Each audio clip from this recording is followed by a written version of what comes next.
Hello, everybody. It is day number 2 in the Critix Wintercup, and we played a ton of games yesterday. That means for today we have the grand finals left. And oh boy, oh boy, oh boy. I'm so hyped because now we will finally see what the other tournament tree will look like. Of course, my name is Olisrem, and I am with the amazing Warlix right over there. Hello, hello, hello, and yeah, it is gonna be grand final day. It is gonna be a best of 5.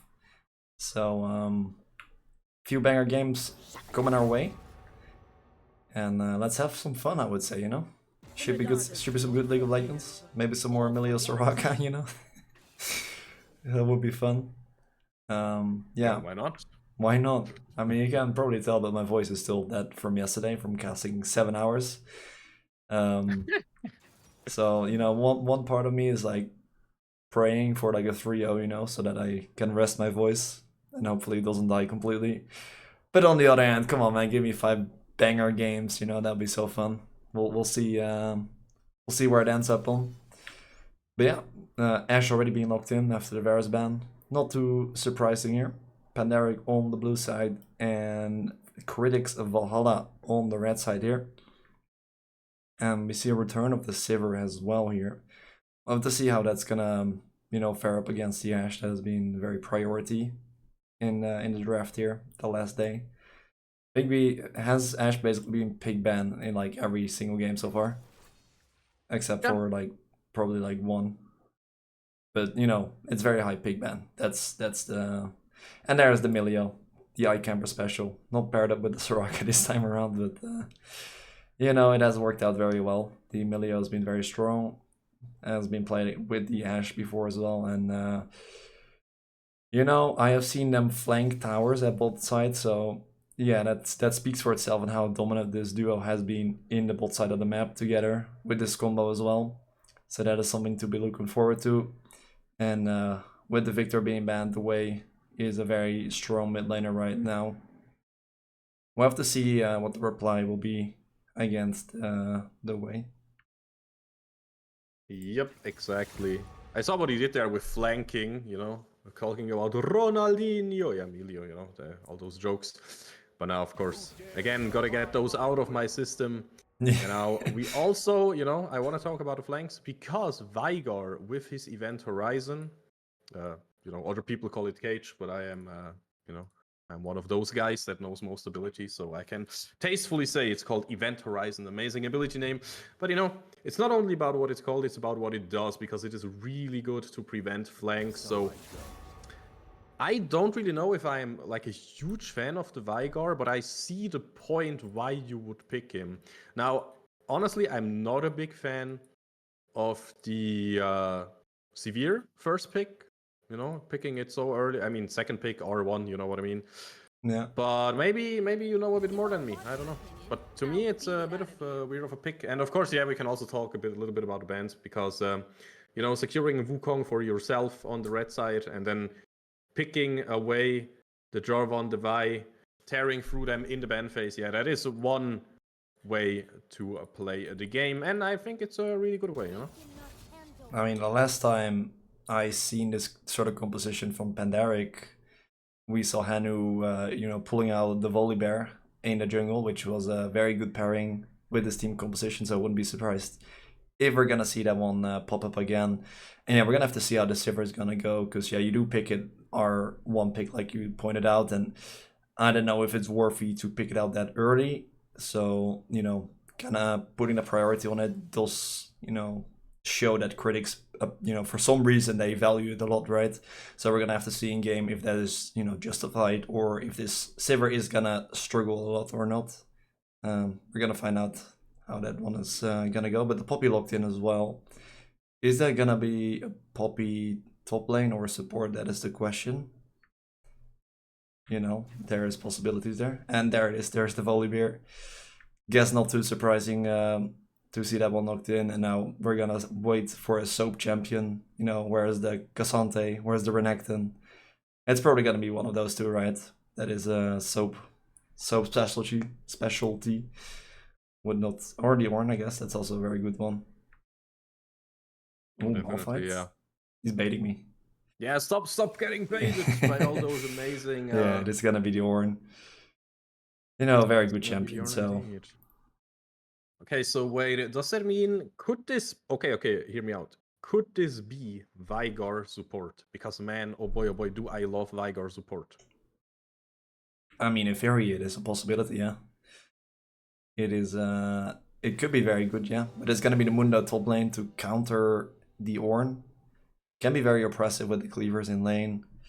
And obviously, just in the team fights, is just a massive beefy boy in the front line. You're gonna force the enemy team to build that anti-healing as well, which is annoying, right? Have to put in the Mundo tax, I guess. And yeah, you know, provide some front line for this Veigar to just stand in the back line, put down some cages, you know, spam some Ws, press R, and then your enemy just explodes. So yeah, it is two team fighting compositions like we're very much used to right now, and they're gonna be battling it out here. But you know, we have to be talking about Pandaric here for a little bit because obviously we haven't seen Critixx Valhalla play at all because they were on the other side of the bracket. So we'll have no idea what they bring to the table, right? But we do know what Pandaric bring to the table, and damn, they have been dominating so far.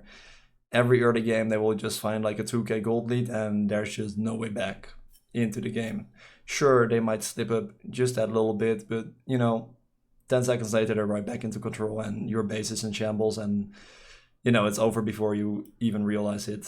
You're just being choked out of the game. That has been the story for Pandaric so far. So we'll see if Critixx Valhalla can, you know, put up a fight and stop that from happening. Oh, it will be an interesting one, yeah. Okay, so it seems to be the Poppy support. That is something that is worth noting. And also Vigar mid lane against Wei. You know, I'm thinking like, okay, where are we snowballing? You know, where are we finding those Volibear ganks? Could be in mid lane, probably not top lane. I think top lane is just, you know, so special. We know him, we love him.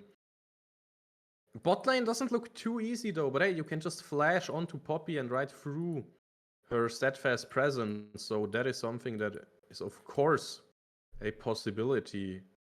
So yeah, I think we will look to get a lead in mid lane or on bot lane.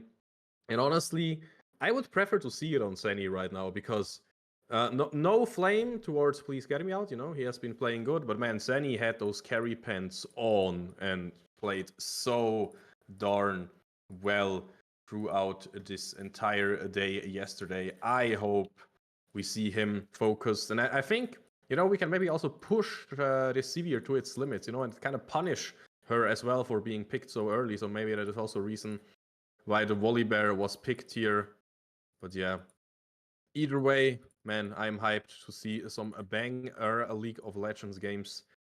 And I hope we will be in the game soon. It shouldn't take too long anymore. I'm so hyped, man. You can't even imagine. It's the grand finals today. We worked really hard for this yesterday, but also I hope, now let's be honest here, I hope, yeah, Critixx Valhalla, they can kinda challenge us a little bit because, again, no disrespect anywhere here, but man, so far this Pandaric squad, they have looked, what do we say here, amazing, beautiful, dominant, you know, they've been crushing the competition. Yeah, let's see if they can put a change to it. And you know, Pandaric already starting out with one of their classic team compositions, right? This is like, you know, very standard composition for them. Their bread and butter, so to speak. They've, you know, it like I said yesterday as well, it felt like we were watching the same game like over and over again because it's just like the same team composition, the same recipe over and over again. It's a small lead in the early game, and then the enemy team is just being completely choked out of the game until it's like 24 minutes with a 10k gold lead, and there's nothing left to do anymore. A summoner has disconnected. Exactly. Oh, it will be so interesting. Like the first game should dictate kind of the entire series, right? More or less. That is for certain. So I see you are already in game, but we have a break anyway. So who cares? Am I right? Yeah. You know, I always feel like I gotta close unnecessary stuff that is still open, and then I always think about Vanguard. I'm like, no, wait, I cannot close that. I need to, you know, be in the client and watch League of Legends. So, yeah, that is something. Beautiful stuff there, by the way. Look at this skin selection by Pandaric. Just 10 out of 10. Yeah, color matching perfectly. Welcome to Summoner's Rift. Wow.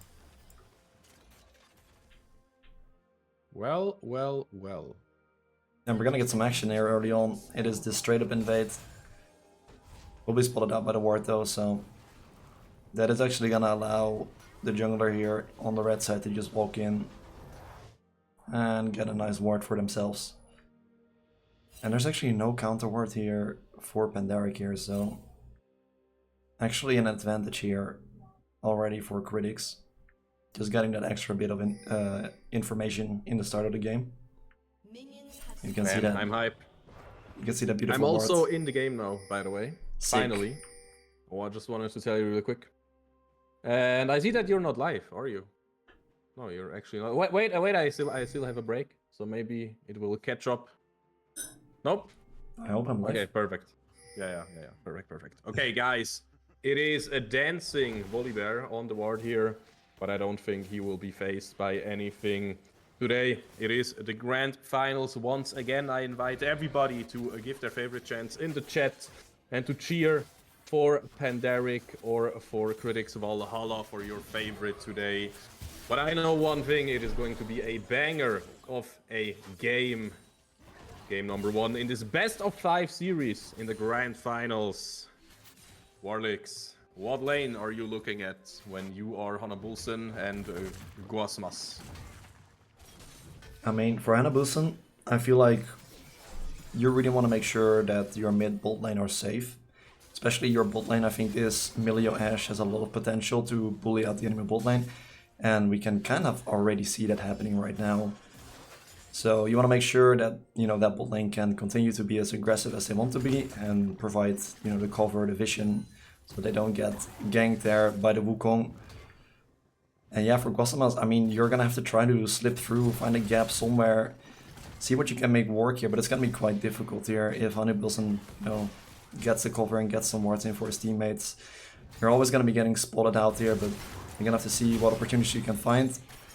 I feel like the top lane is, sure, it's probably gankable, but in the grand scheme of things here, you're looking to facilitate your carries, right? Your Veigar, your Sivir, or your Wei and Ashe. These carries are gonna carry you the game. These are gonna make the important difference here in the team fights. So if you can get those lanes ahead, those are gonna be the most important here. And I feel like, especially in the bot lane, Pandaric has an advantage in the laning phase there. So for Hanu, it's gonna be very important to, you know, play around that advantage, and we can see exactly that happening. The bot lane pushes out, the wave gets priority, and it allows for this invade to happen. So already Pandaric, you know, stepping on the toes there of Critixx, not making life easy for them. And well, we can see that continue to happen there. Your favorite ability being used in the early game is going to force out a flash here from the Wukong. And Pandaric already being very aggressive here. Oh, very aggressive indeed. Oh, meanwhile, top lane talking about being aggressive. Soap, he wants this Mundo, and he will almost get him, but not quite yet. But still, the flash advantage is there. It is taken. I feel like Mundo has kind of a weak early game. Oh my god, Soap. Soap, is he looking for something? He will get him without a flash. Soap just outclassing people here. I mean, who can stand as tall as the Forge God himself? Ornn getting first blood here, and I keep on getting amazed by those players, man. Yeah, and you know, to provide a little bit of extra context to that, not only is Soap, you know, quote-unquote sacrificing himself because he's blind picking, right? He doesn't know what the enemy top laner is going to be. He's also sacrificing in the sense that he's playing for his team by picking the Ornn. And, you know, he's playing the weak side here, and then he's still getting the solo kill after the top laner gets to pick whatever he wants into Soap's Ornn, and he still manages to get the solo kill in the top lane. That is absolutely insane. Yep. He is just our dear Lord and God at this point. I mean, he is the Forge God after all, but man, he's the weak side king. And at the same time, still, like, I can't fathom how this guy did not use his flash. He got the flash, and then he kills the Mundo without using his own flash. And just look at the level advantage. Yeah, sure, there are a ton of minions that still will die under the turret, but I don't know, man. Soap, an absolute highlight player for me right now. And yeah, but still, you know, everybody else on the map doing an amazing job. Like, just look at mid lane. Yeah, not too much has happened yet, but we already have almost a 2-wave advantage there, and that is already 150 gold. Just, you know, by being an amazing player, being an amazing laner as well. It's mind-boggling to me. Yeah, the individuals here for Pandaric are shining right now in the early game. And I mean, we talked about it in the champ select, right? Pandaric, they get this early advantage and then they just snowball and choke you out. And already we see like, you know, an almost 1k gold lead in 6 minutes here. And that has just been, you know, the story of Pandaric. They always get these leads and then they just choke you out of the game. Yeah, sure, at this moment we're gonna see a trade of objectives on the map. The Grubs for the Dragon. But I think Pandaric are completely fine with that. They don't have to force out any plays right now. They know they have the advantage and they can, you know, set up the plays to snowball that throughout the game. So I'm sure we're gonna see that happen in the next few minutes where they're gonna balloon their gold leads. But for now, they're just gonna take it easy. They're gonna trade these objectives here. The bot lane knows to play safe. You can see Guasmas in the enemy jungle as well, taking advantage of this split map situation here. But this does leave the top lane vulnerable here, so Munin has to be careful, has to respect that he's basically on an island at this moment here. We'll The see, good old island. The good old top lane island here, yeah. We can see Hanu is gonna do the exact same thing. He knows this map is split and he has to take the camps in the top side here. Fork's actually doing a nice job getting the wards on the enemy camp. Oh, hold on there. Okay. We're gonna get the gank in the mid lane. Interesting. Trying to get out of there, flashing towards the own Wally Bear. Of course, maybe. Yo, Hanu Bulsen is just chilling, finishing the camp, and please get me out. It's gonna be 3 versus 2 down. Munin is on the way. Yeah, do they know what is? Okay, never mind. Hold up, some important spells missing there. So yeah, Hanu Bulsen just a storm bringing himself out of there. And yeah, please get me out. I can again feel your name because yeah, no. He's gone for the execute. Wait, can he get out? I don't think he's got hit at all. Oh, the cleaver's missing. He's gonna get the execute. Oh boy, oh boy, oh boy, oh boy. Okay, that just happened. I mean, yeah, not a kill in the scoreboard, so it doesn't count, right? Yeah, I guess. That's one way to put it. I mean, the Veigar gets the free farm for a little bit. No teleport up for Please Get Me Out as well, so he is still gonna be losing out there as well. They tried to turn it around by, you know, going for the flash stun on the Volibear and comboing it up with the Way ultimate, but unfortunately the combo missed. And, you know, after that, in the 3 versus 2, yeah, it's not looking too good for them after missing your ultimate, right? Oh, hold on, Arseni! Oh, this is such a close one though, but Monogarm can get out of there. Whew.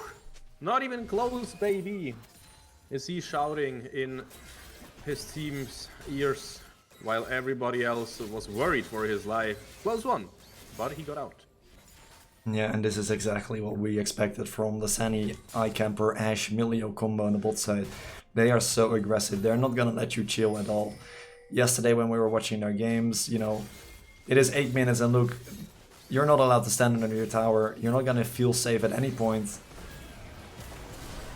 Yep, talking about feeling safe, Guasmas maybe with the clone can get out of there, but please get me out. He wants this kill, he will find some damage, but I don't think it will be quite enough yet. We got some sums again though, and the camera just panning over to Soap, and I'm telling you, my friends, I'm just watching in awe as this guy is weak-siding like a complete god. Now meanwhile, Amanji on bot lane wants to protect his carry, but can Monogarm be protected? Can he dish out enough damage? Hanabulsen also smacking the enemy AD carry, getting the long-deserved kill. Okay, but put this into perspective here. You're playing in your lane You're being bullied out underneath your own tower and hold on. Soap is going for the solo kill, he's going for the flash here, Wait Battle's a Breath. second. Okay, he wanted a little bit too much here. Yeah, I saw the greed in his eyes. So, Yeah. will fall. Yeah, honestly, that was unnecessary. Now, the event horizon will keep, please get me out a bit in place. He will not hit anything here, and he will just die. So, Warlix, I'm actually glad to inform you, we have a series on our hands. Yeah, it looks like Pandaric are slipping a little bit, but I mean, we have seen this before as well. And then, you know, 5 minutes later, they are completely dominating here. And I feel like if I'm looking at this bot lane, I'm not too sure yet, because they need to find an answer to deal with this bot lane. Because look at Senny, he's just going ham right now. He's going for a solo kill underneath the tower. What is going on, Senny? That is absolutely brutal. You are not allowing the Sivir to play the game at all. What the hell, man? That is... I feel like this is illegal. Illegal of Legends, right? Yeah, this is... Our favorite game. No, This man, is I not don't allowed. know. Yeah, but I told you guys, Senny, he has the carry pants on, and I will gladly say it once again, you know? You thought Germans have on lederhosen? No, not in this game, you know? They have the carry pants on, and sometimes the ballet shoes as well, to dance around all those stupid skill shots, you know, and Senny does it all, just runs down the opposition. Now, please get me out, will be in a bit of trouble, maybe Hanabusen can help, the Stormbringer is ready, is also unstoppable, he will jump in there, flash for flash, now Vigor is stunned, and sadly, please get me out, died for the third time already, so as sickening as it is to say for me, if there is a weak link right now, it has to be this mid laner that died 3 times already. Now also, you know, talking about dying, Soap wants to make sure the monkey will have to leave with the tail right between the legs wagging, you know. It's actually not the dogs doing that, it's actually the monkeys doing that, as you learned today. And the Mundo, pretty tanky, but is he tanky enough? Yep, seems to be tanky enough indeed. Using the maximum dosage there to just get out a-okay. Now the Vigor trying something, will not really find anything though. So yeah, I think we are still kind of fine, just chilling and grilling. Yeah, that is 6 stacks. Oh, the ultimate here is gonna let Forks in big Goodbye. trouble here. That cage is not gonna save you, my friend. You will be heading straight to the fountain there. And that should be the dragon here for Pandaric as well, because I don't think they can contest it. Senny is just too scary, man. They can't do anything against his Ashe right now. And that is quite a dangerous prospect here. They need to find an answer to deal with the Senny iCamper duo. And currently they are just absolutely dominating their Rift here, as they will setting their eyes on the dragon. And I just have to gonna watch from a distance as it will be taken here by Pandaric. Only giving up the first Drake so far. They get the 6 grips, they get the second Drake here. All the objectives in their control. And now they will be able to go for a reset and buy themselves some juicy items, because, you know, they weren't dealing enough damage quite yet, so might as well complete yourself a Kraken Slayer, because why not, right? Beautiful stuff there. Yeah, it's a bit duality of the team comps right now. While, I mean, again, please get me out, he is ahead in farm, so even though you might look at it and be like, oh, you know, he has like 3 deaths, like, but yeah, he's still on 110 farm at 13 minutes, even though he has some deaths, right? So, yeah, I don't even know how. Can we say he's behind? Because honestly, I don't think so. But then, of course, the main point to be made here, look at Senny. Absolute beautiful performance here. Getting some more gold in the form of turret plates before they vanish for good. And yeah, so far, you know, I think we said it a lot of times. Stop the bleeding, something, right, Warlix? Yeah, something, stop the bleeding. It's kind of difficult when this AD carry is just destroying your entire team here, but yeah, they're looking for the engager, but they can't find another slow down, and Hannibal's is gonna flash in, stun him down, lock him down, still slowed down from the Ashe, and taken down. The tower is disabled now, and the Sivir is in big trouble here, stunned underneath the tower. Senny in trouble now. I don't think he can get saved, so it will be the shutdown, but you know, tier 1 tower taken here, and Amanji is running for his life. Yeah. Oh, with the heal adds a speed boost. That is all the bear wants, so let's heckin' go. The bully bear, the one, the original, is still scary as hell, and I'm asking myself, why am I not seeing this guy more often in pro play or something? Because man, what a menace. I mean, speaking of champions, you want to see more. There's also this like Scorpion champion that is, you know, quite strong, I would say. I had such a good day. Why But are yeah, you doing you this know, to me? I'm sorry if I, you know, darkened the mood there for you. Yeah. But yeah, I heard from Hanu Bulson that he says he just doesn't like playing the champion, I think. Which, yeah. Fair I mean, enough. Yeah, it's basically like in the what is a good comparison? In the iconic Naruto scene where the other one, Rock Lee takes off the training weights, you know. If you wanna play every draft with the training weights, sure thing, you know, I don't blame you if you win anyways. Who cares, right?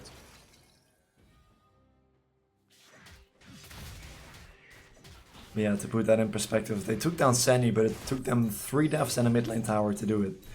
So, and this Ashe is only gonna get stronger. It's not gonna get any easier as the game goes on. I guess the only bright spot they have is that, you know, the Sivir Veigar wave clear is quite good. And obviously the Veigar, the AP scaling is quite insane as well. And, you know, no matter how fat your Ashe is, one good event horizon is gonna limit her a lot. And then with the press of a single button, you kind of destroy your entire HP bar. So you still have that going for you if you're Critixx. But yeah, for now this Ashe is just too scary to contest. And yeah, they're gonna just have to give up a lot of resources here, unfortunately. And yeah, something stop the bleeding. Easier said than done, unfortunately, as the Herald will be secured here as well by Pandaric. And they're now setting their eyes on this beautiful Mundo in the bot side, who is unfortunately all by his own. Yeah, the turret is shaking right now. And it's a bit sad, because he will not see the next day, probably. The Void Caverns coming out of the Herald. Now we will see. Oh, beautiful hammer from Amanji, though. I don't think he will be able to get out of there. Will be flashed on by Soap. And now Emilio is currently driving the Herald into the next turret. And yet 2 people on top lane. But all those casualties on bot lane. Can Mundo maybe get out? He will be perma-slowed, but he will heal up with the maximum dosage. He will look just a-okay. And now, well, maybe we got some reinforcements here. Teleport coming in from Please Get Me Out. Oh my god, Senny. Looking low, just clinging on to dear life. Somehow he does not go down. But yeah, now just teleporting in to flash back out. Please Get Me Out will not really find any success here. But man, what a game. Inhib still standing though. 17 minutes, by the way. Jesus. 17 minutes. Oh, the teleport coming from behind here. Pandaric, they might be in a tough situation here. As the Veigar is coming from behind though. Maybe not the optimal champion to go for the flank with though. Hanu Bilson is just gonna tank it up for now. And he is gonna have to run for his life. Will he survive though? It seems like it. He's a freaking fast bear for that. Another teleport coming in here. Yep. Teleport coming in indeed. And what are we seeing right now? A lot of skills flying everywhere. You know, Hana Bulson kinda low. Please Get Me Out kinda low. But Guasmas not living anymore. iCamper also not dying, refusing to die at this point. So refusing to let anyone survive this onslaught. Amanji could be strong enough to survive this. Now iCamper, yeah, I don't know. I don't think you can get away from this. Has a shutdown, by the way. The Mundo got a shutdown there on the support, because screw it, why not now? Soap in the 1v1. The maximum dosage will be a big HP source and will not be enough. You know, so casually 1v1ing the Mundo. Casually. Yeah, we have entered the part of the game where Pandaric has, you know, gotten quite strong and they like to just have a little bit of fun here. You know, perhaps overextending a little bit in that fight towards the bot side inhibitor, and then, you know, 2 teleports coming in from behind and, you know, all hell breaking loose there. I don't even know what the kill count is after all of that. It was something relatively even, I suppose, but with all the shutdowns coming through as well, And just a nice little gold injection here. This is very good for Critix here, so... This is the moment where you look at Pandaric and you're like, alright, we need to put back our serious pants on before we actually throw this game, because, you know, that Veigar actually does skill quite well with the ability power. So, you know, gotta get back Also, to business. something that I actually did not know for a long time, and I'm gonna be honest here, guys, I think many do not know it. Or is that removed already? No, it's not. I just checked, you know. I'm not the one streaming, so I can freely check. For every 50 stacks that you get on Veigar, you get 10% cooldown reduction on your Dark Matter, on your W. So, Hanabulsen jumping in there will be grounded, but it doesn't really matter. I just talked about this Veigar guy, and he is not able to play the game, you know. We just talked about the scaling. Yeah, Amanji also no chance to get out of that one. And I think this should probably be the Nasher. Maybe you respect the Wukong a little bit, because, you know, Smite fights Y50-50 if you're winning that hard. Yeah, Moonin was like, hey, are you doing Nash? And nope, you are the purple raid boss for now, before the Nash will be the next purple raid boss. Now, Gosmos, don't get caught. Whatever you're doing, I don't even know if it's worth it to go in there. But yeah, what I wanted to talk about, you know, endless scaling. For example, Nasus gets weaker and then stronger again throughout late game, you know, even though in theory he has endless scaling.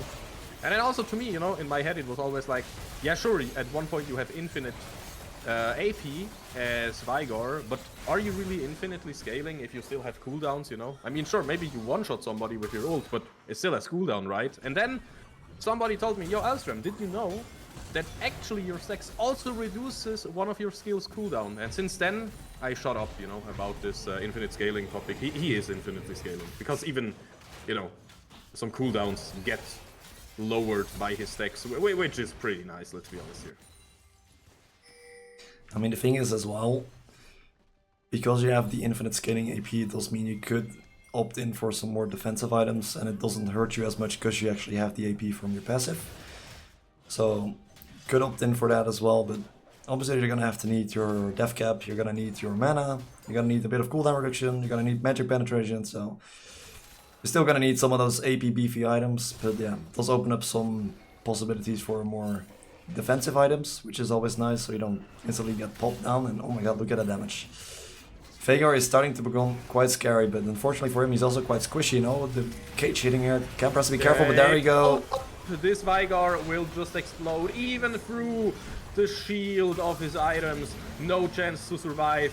No hostages, only kills. Putting people into the gray screen is what we want here. Now just disabling the tower like it's nothing.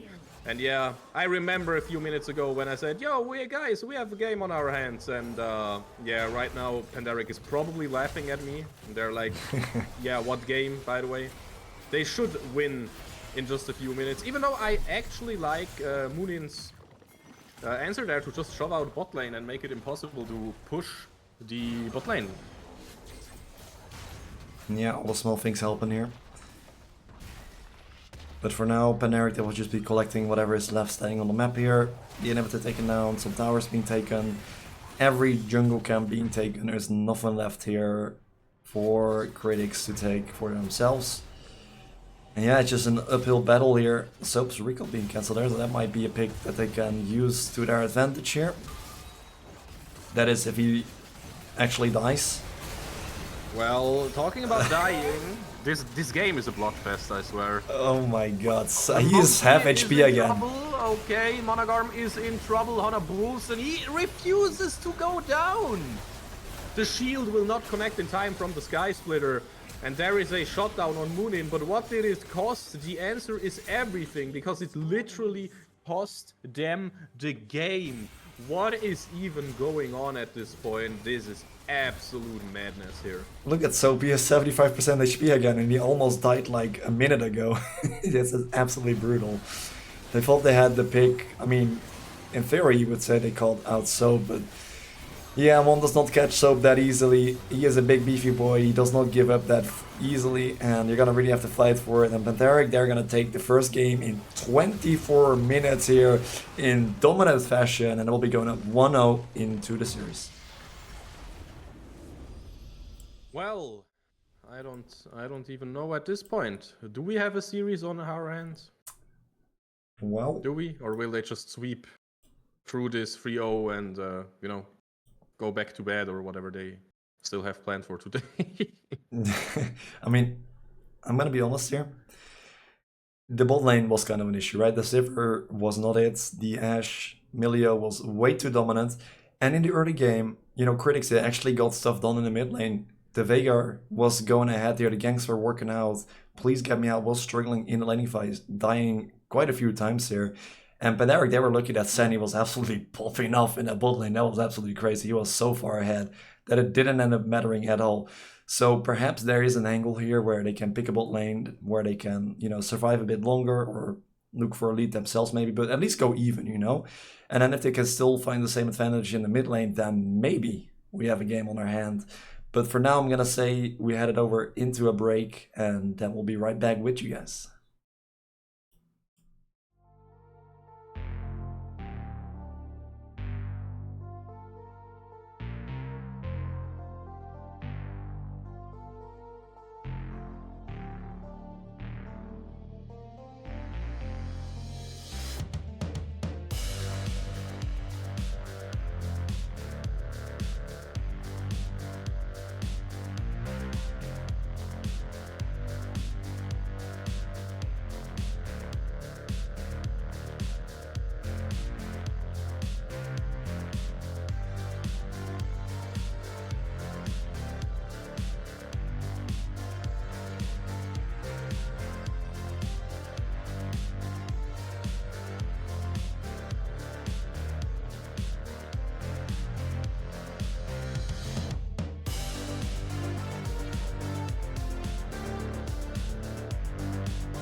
We are back live, right in the action in this draft number 2. You can see it right there. Pandaric with 1 victory under their belt. And if we just look at the first game, it looks like they will make quick work. But of course, Critix, Valhalla, they are not to be joked with. They are to be taken serious and they want to bring it back. They tried some stuff in the first game. It didn't work quite out. But now in the second game, we will see if they can bring it back or if Pandaric just crushes this entire game and goes into a 2-0 lead. But don't forget, it's a best of 5, so they are still looking for 3 wins total. Can they do it? Or can Valhalla bring it back now? Their first pick will be a bit of an elusive one. It will be the Nico. Yeah, that's gonna be quite interesting. I don't know if there's a Nico OTP. I'm gonna have to double check that in a little bit. But yeah, with the Ashe and the Varus banned away already, we should be digging deeper into those the AD carry champion pools, which is always gonna be fun. And yeah, the Melio being locked in already, I guess, you know, Camper has been absolutely amazing on that champion, and it's worked very well for Sunny as well, so very nice to see that one locked in already. And the Elise, okay, that's gonna be a fun one. I think she actually got nerfed this patch, but I actually have no idea how strong she is. I haven't seen an Elise in a very, very long time. So, you know, it's gonna be fun seeing a different champion. It's not a scorpion, but a spider. I guess it's something.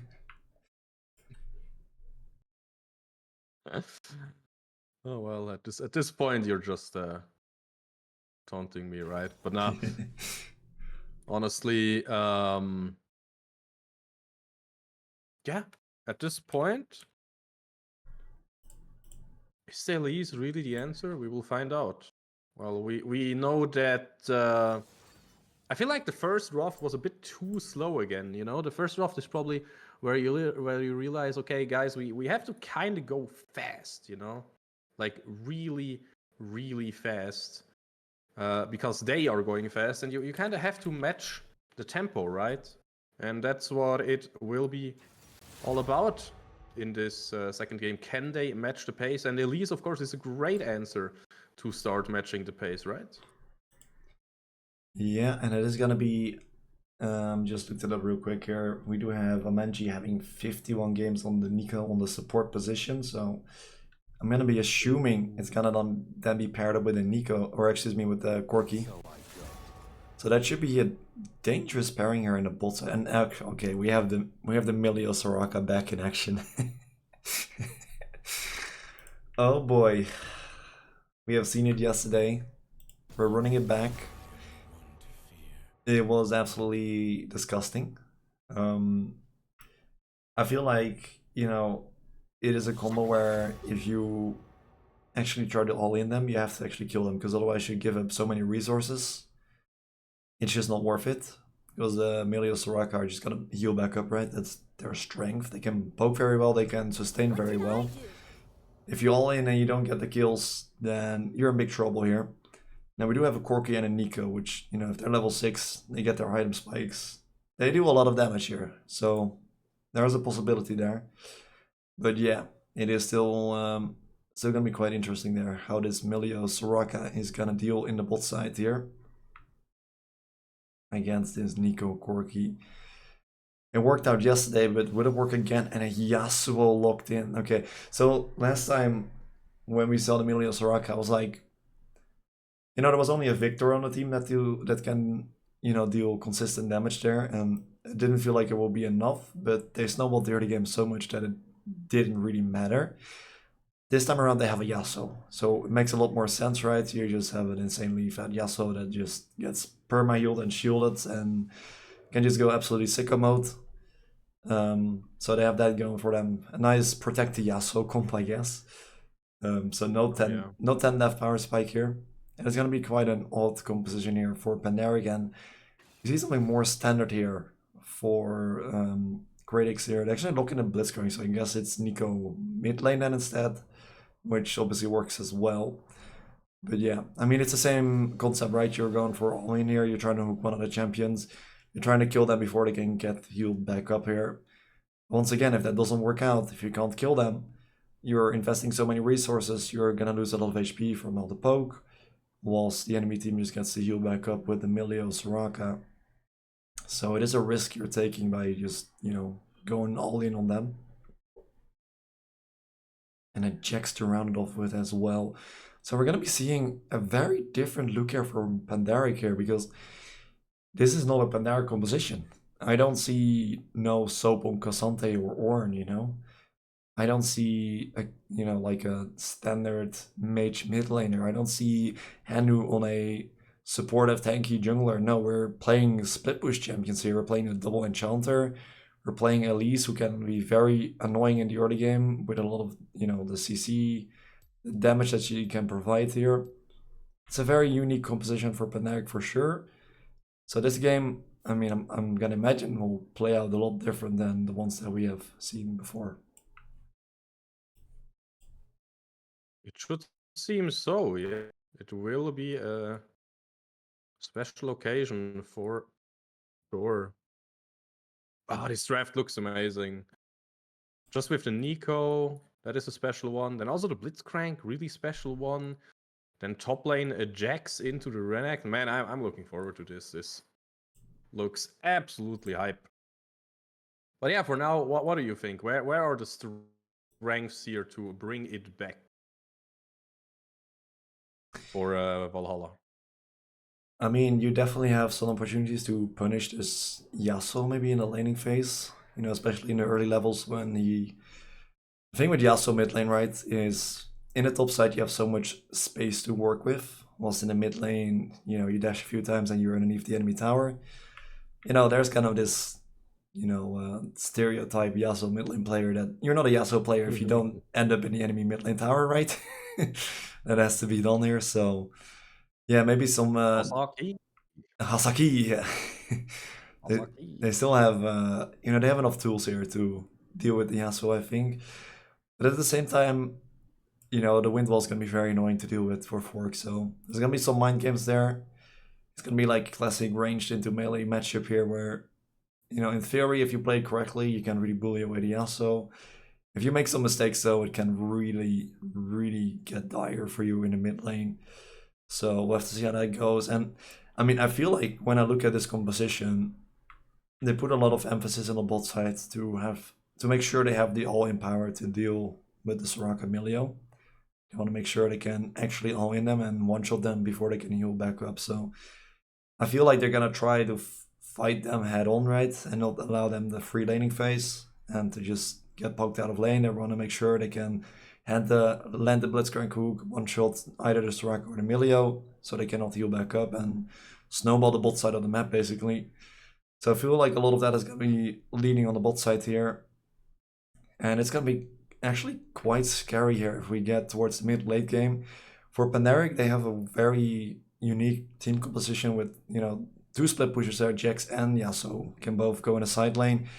And I feel like it's going to be quite tough to deal with them. I don't think there's like a single champion on Critix that can just simply hold the lane against them, because Yasuo and Jax are very strong in the side lanes.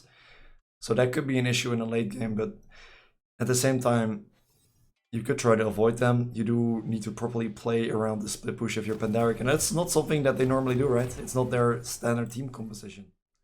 So it is also the challenge for Pandaric. Can you play this type of team composition with two split pushers? Well, that is an interesting question, and it shall not go unanswered, because yeah, as you properly explained, dear Warlicks, this is quite a different draft, not a draft that we have seen in the first game at all. But hey, talking about gaming, talking 30 seconds until minions spawn. about a second game. This is right where we are. It is game number 2, and it will be Pandaric on the red side. It will be Critixx Valhalla on the blue side. And, well, they try to disprove what I'm saying right now, because they are, yeah, where are they even? They are on the wrong sides of the map. What? Yeah, this is a double invade here, but they... Oh, but they're about to get spotted on the ward here, though. They know right now. Pandaric, they... Oh, this could be dangerous here. Guasmas, are you gonna... So interesting. Oh, no. It's the death bush here. I don't think Cosmos knows. He's just dancing there, but he's right on top of the ward here. And Pandaric, they're sitting in the bush. Oh no. He's about to get a nasty surprise here. The Counter-Strike is coming through. The stun is locked down and Cosmos has to flash away. But when he get out there, the blade not connecting here on the Sejuani and the support is here from Forks. The root is gonna prevent the first blood from happening. Oh my god. We're already getting action in the first minute of the game here. But that does mean that Cosmos has to recall here. He has to take the L. And in the meantime, Hanu knows he has time to just clear out this top side of the map here. So this should be quite a massive jungle advantage here for Pandaric to start off game number 2. The jungle advantage indeed.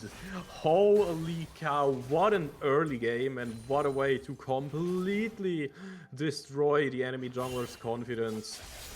Valhalla will have a tough one with this one. And man, that has to be a tilter. And you know what? I'm wondering if the games yesterday, if they will find success with the Blitzcrank, by the way. And yeah, so playing the Jax in top lane is an annoying matchup for the Crocodile. That is also for sure. So yeah, as you can see, my thoughts are kind of all over the place right now. But that is also because the game just feels that way. It feels kind of all over the place, Warmix. Yeah, I feel like at this moment, I'm just really focused on the jungle right now because you know, Critix, they know that the invade happened, right? They know Elise is most likely gonna take the camps. And you already, oh, never mind, the book is handing here on the bot side. Camper, is he in trouble? We have seen this combo before and they are unkillable. And same is gonna happen already. Ignite being used as well. But yeah, the heal's coming through. But to continue what I was saying, you know, they know that invade happened. And now it's kind of the mind game. Is Sejuani gonna invade as well to counter what happened to her camps? Because you're kind of like, if you're Hanu, you have 3 quadrants of jungle camps, and that's just too many camps to all defend. Hold on there. Munin is gonna get ganked from behind, and Hanu gets the kill! Oh, goodbye, my friends. He will be turned into a leather bag for now. Has the TP though, so it shouldn't be too terrible, but still, it doesn't feel good to start off your lane like that against the Jax that will outscale you. Yeah, and I can't even blame him, because Hanu Bilson invaded that bot side of the map at the start of the game. Why would the enemy jungler be there still? After you've cleared the camps already, like 2 minutes ago, Hanu has just been chilling around there and flanks from behind. Of course you're not gonna expect that, but it works out because they get the first blood on the top side of the map here.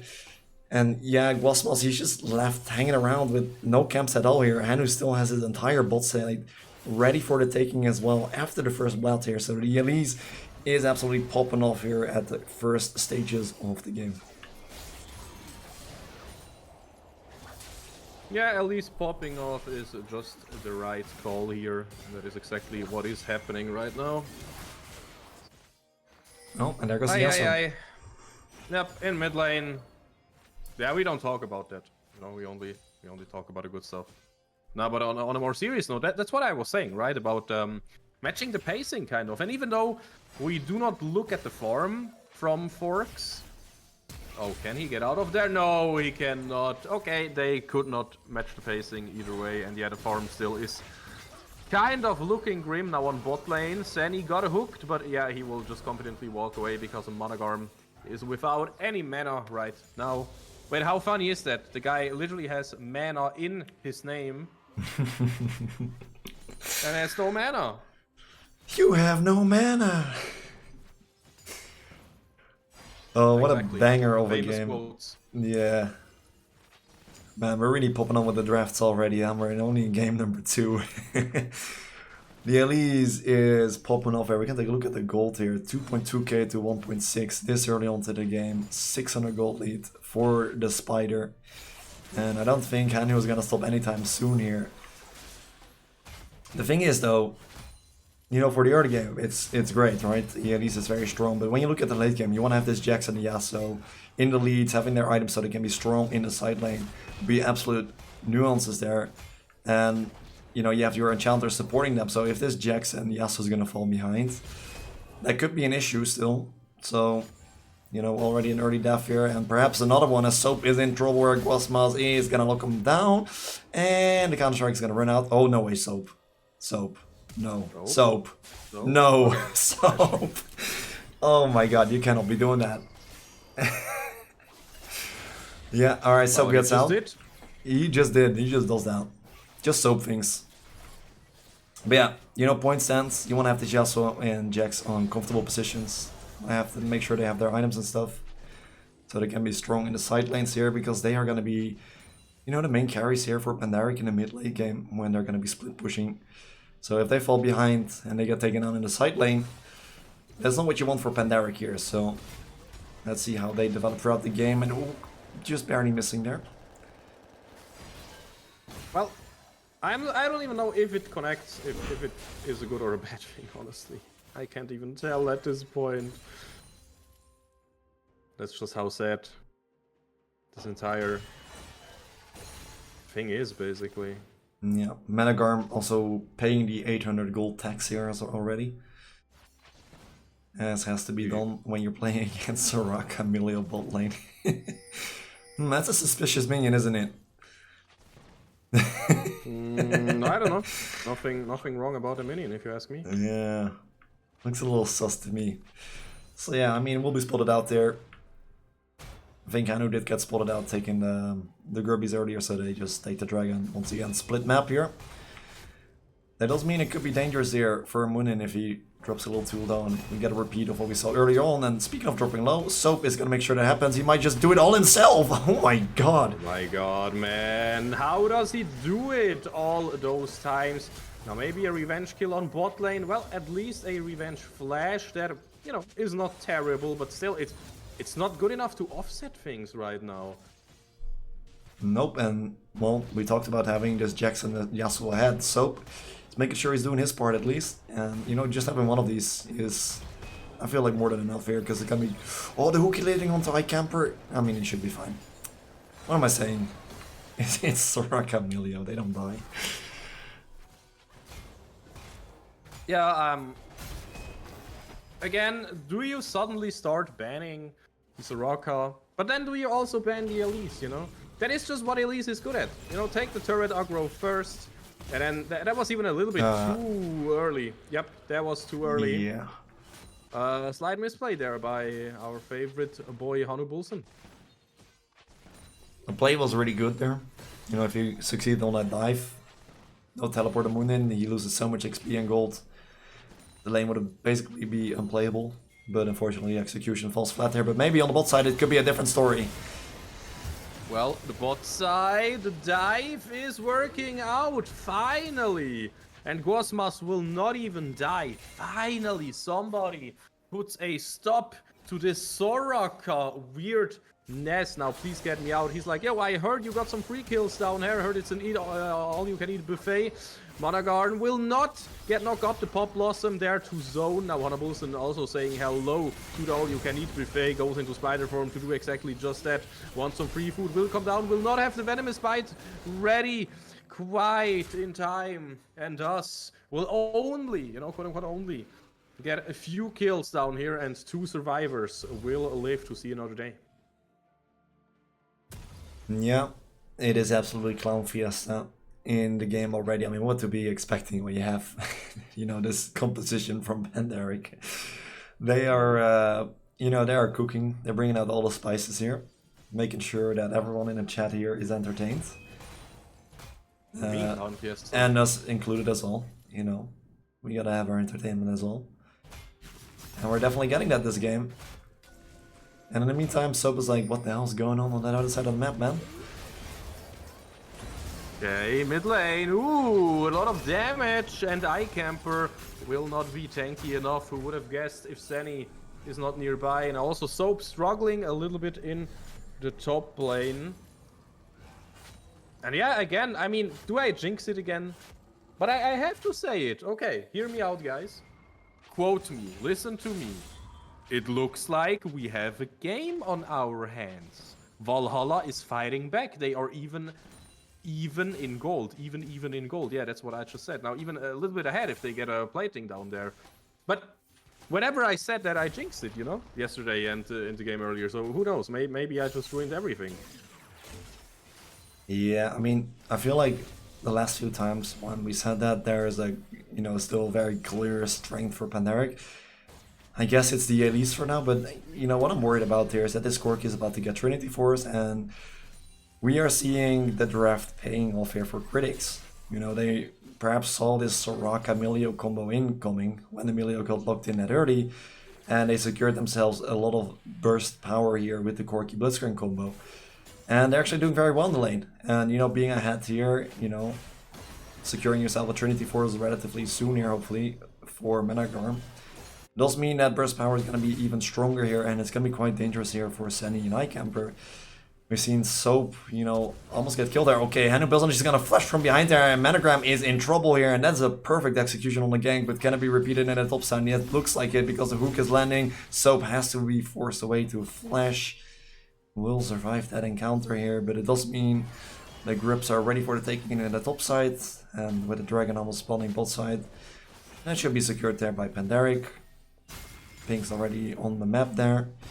Yasuo is moving down here. And Okay, Forks might be in a bit of trouble. Nico has to put on the dance shoes as well, and now, oh look, it's two more red team members, and yep, no way to get out of that one rent-free. You will need to pay the death tax. yeah, I had to respect the fact that you're playing weak side here and can't really overextend underneath the tower on your own. Will be punished there by Pandaric, but now the dragon is still up for the taking here, and the rest of Critixx have arrived here, so this could mean double objective here for Critixx if they want to choose to do so. It will be contested here by Pandaric, but they don't want to just give it up. They will use this Squarius Bloom to get some more information for themselves. Soap does have the teleport advantage for himself as well, if he can get to a safe spot to teleport in here. But that is if Pandaric wants to force the fight here with the dragon to begin with. Looks like both teams are kind of like dancing around the objective here, as the top laners are just going to brawl it out there. They don't care about no objective. They... Wait, hold on. Oh He gets my the solo bolo! He gets Soap, you're it. insane. Man, what do you mean? Yeah, Soap, you're insane. There's Yeah, a death bush at the bot side here. The Blitzcrank and the Corki are just chilling in the bush here. This could get dangerous for Camper or Senny, whoever walks in there. If anyone walks in at all. Oh, they're gonna go for the flank here. Yeah, Senny got a bit tricked maybe, but the reinforcements are here. Senny just not falling. He does refuse to die. And that's just it. Soap teleported. Now it is kind of a trade with the Rift Herald spawning, but still, you invested so much time and energy into this one play, and yeah, it did not lead to anything, only to death and demise. Yeah, unfortunately, I mean, it's gonna be trade of objectives again. At least they get the Herald on the top side of the map. That is at least something good here for Critixx, but hey, you know, just a few minutes ago we were like, yeah, we got a game on our hands and it's like that even, and now there's a 4k gold lead here for Pandaric. So, you know, we have a 3-1 Yasuo now and a 2-0 and 2 Jax on the top side. It's looking kind of dangerous, you know? And Right. yeah, sure, you know, the Corki and the Blitzcrank had some success here on the bot side of the map, but the Soraka and Emilio, they're gonna heal and shield the living hell out of this Jax and Yasuo, and then it's a different ball game here. I don't think you're gonna be able to deal with that at all, or match their damage, or match them in the side lanes. So it's gonna be quite tough here for Critixx to deal with the power on this Pandaric side at the moment. Ooh, the hook almost got a lollipop effect there. And yeah, Senny is feeling himself. You know, imagine you can finally play ADC and you can be like out of position all you want, and it doesn't really matter. That has to be the dream, right? That just has to feel. Oh, the so wind good. wall. Yeah, the wind wall. Will it make a difference in this top lane skirmish? I don't know. Trying to flash out. Renekton will flash on top. Oh, the Soraka heal coming through as well. Oh, this could be clutch. This could be super Oh clutch. my god. He's getting out. Will survive forever. And will be strong enough. And the shot down there as well. Now iCamper in the mid lane. But he will be healed right back up. Even flashing out when it was maybe not even needed. Now, oh, interesting. This was a 3 versus 2 all along. And 3 versus 2 is good enough to get this kill. Now, can we see a rocket grab onto iCamper? Nope, we will not. But hey, still a kill even though the top lane situation was just a complete disaster is the word I'm looking for. Yeah, but look at the minimap as well. All the towers are being taken by these split pushers from Pandaric, Yasuo on the top, Jax on the bot side.